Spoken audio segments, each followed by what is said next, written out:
Looking past the dusty cacophony of camcorders, taking a look behind them, is my circa 1980s AT&T Merlin vintage key phone system for businesses.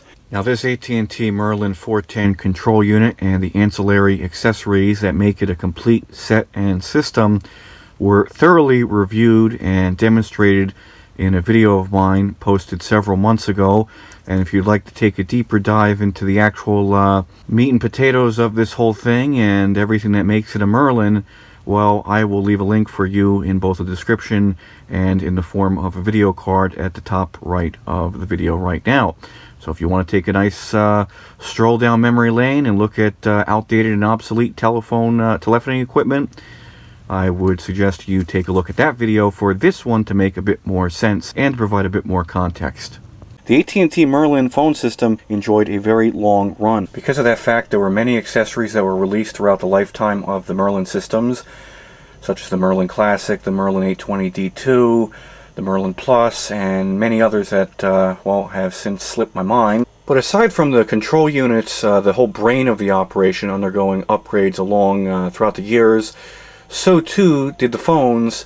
Probably the second most important aspect of a phone system, aside from, of course, the control unit. In this case, the AT&T Merlin BIS-10, arguably the most popular version of the Merlin phones. There were many with differing numbers of buttons and capabilities and things like that, but the 10-button configuration was without a doubt probably the most popular, because if it's just the right amount of size and buttons without being too clunky like the receptionist phone, or too minimalistic like the 5-button phone that obviously only had 5 buttons, and that's pretty much it.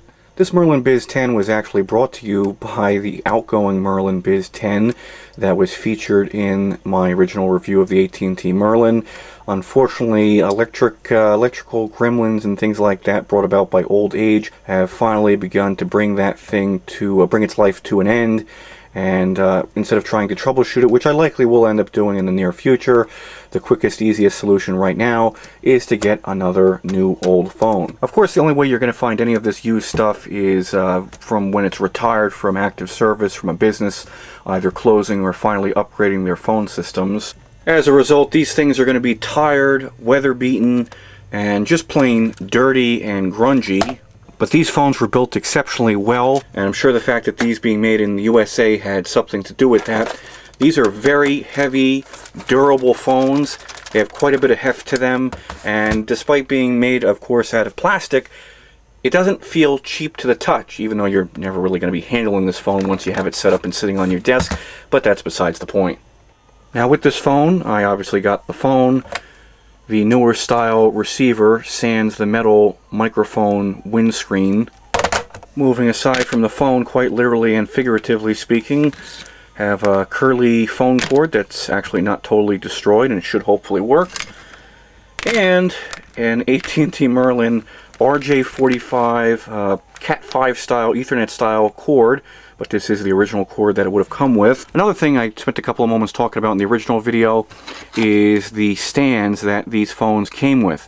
Now, I had shown in that video a short clip of the high quality metal stands that you could have got with the original phones, but of course with this being a later variant, a newer and upgraded version closer to the 90s and to early 2000s, things were upgraded, or shall I say downgraded, to use this plastic base and adapter, which did do the job. And the way you're supposed to do this, if I can remember this correctly, is you take the phone and this slides like that onto the back of the phone. It's kind of loose, and then this thing is supposed to go into the base like that, and there's a little plastic clip pin thing that pops up and holds that from sliding back out. And then you just kind of maneuver this thing onto these little ends of the stand adapter, and you push it in place, clicks in. There's 2 of these screws on the back that hold the phone's clamshell together. There's also one hidden behind the little data plate area where you can print the phone number or the extension number or both of this phone. Nobody ever used this one or labeled it, and that's the original one with the old school style AT&T logo. The switch hook has also changed styles. It's not that little tiny plastic square, it's now this big rectangle. Same set of features: conference, transfer, drop, hold. On the bottom of the phone is your message indicator light, a speakerphone button for, well, turning on the built-in speaker. But something that sets this phone apart from the older models is this button labeled HFA/mic. The benefit of these newer phones and that HFI mic button is that these had a built-in microphone so that you could use speakerphone like what we've grown accustomed to doing with our smartphones or modern-day landlines. With this newer style of phone, referred to as the HFI 10, even though it doesn't actually say it on here, that stood for hands-free answer intercom. This had a built-in microphone, so you could just press that button, place and receive intercom and outgoing calls, and leave the headset on the cradle, on the phone, on the hook. I know it doesn't seem like that much of a big deal these days with everybody using their smartphones on speakerphone just about all the time. So these old, new Merlin HFA 10 BIS-10 phones brought to life a feature that we all take for granted on modern desk phones and smartphones alike. You can remove this faceplate and customize the labels of the buttons. You use a screwdriver, a pick, or something rather delicate to get behind this little cutout keyway, and then you can lift up this cover that protects the actual label, can remove the faceplate and button labels. This was able to be run through a typewriter because it's flexible yet durable enough, and allowed people to label these things without any kind of software, computers, anything like that. Very easy and simply, just feed this through the typewriter and you can label this. Of course, you only have one shot unless you have a typewriter with erasing abilities or whiteout. Now for the most important aspect of this whole little project, seeing if my money was well spent on a phone that actually works and isn't just an expensive, even if good looking, paperweight. They certainly weren't cutting any corners when they went ahead and supplied the cord with the phone. This thing has to be every bit of 15 or maybe even 20 feet long. Okay, just had a little bit of a scare. I thought the phone that I just got was broken out of the box. Turns out it's not the phone, but the line port.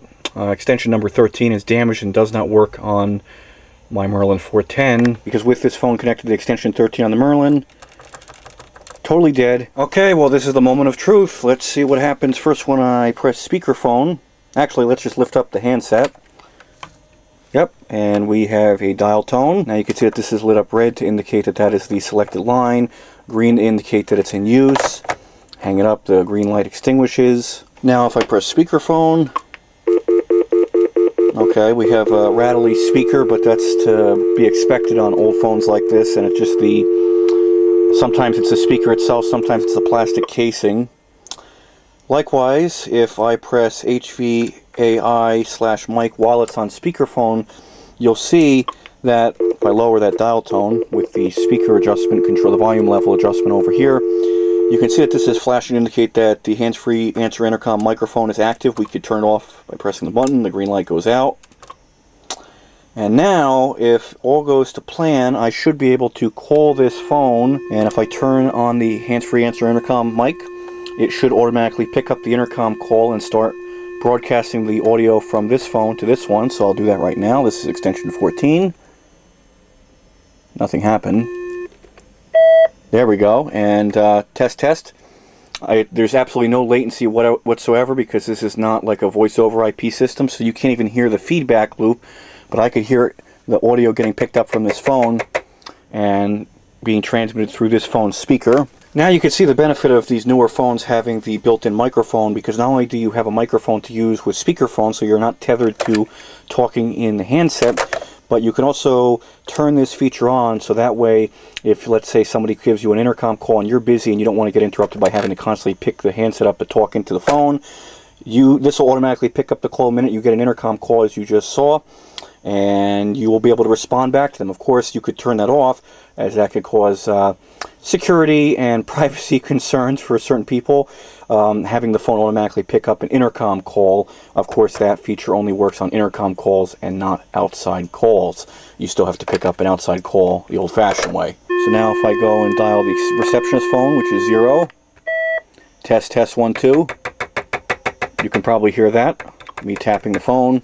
And if I turn that off, the audio stops getting transmitted. We're still connected to the call, but now I have to talk into the receiver like the older Merlin Biz phone sets. So that'll conclude this walkthrough review of the AT&T Merlin BIS-10, later referred to in the Merlin lifecycle as the HFAI 10-button desk phone, equipped not just with a microphone for speakerphone capabilities that don't require the use of speaking through the handset like with the earlier model of phones, but also a hands-free answering capability for internal intercom calls. I know the phone isn't having a bit of an episode right now. This is actually the built-in testing feature achieved by switching this test program switch to the topmost position. And there's actually a problem with this phone. I just realized that this switch is a little finicky. See, if you push it in, it doesn't stay engaged and you have to fiddle with it. So this can certainly do with some shots of contact cleaner in the very near future. But aside from that, I really have nothing to complain about. This is going to be a nice little upgrade for where I'm going to be placing this phone. Even though it's a feature that likely won't see much use, it's nice to have. And let's say you're flipping through the yellow pages trying to find a phone number of a business or plumbing service or anything like that. You don't have to be tethered to the handset. You just put this thing on speaker, turn on the mic, and there you go. You could start going through and making your phone calls and have all hands free to flip through your Verizon yellow pages.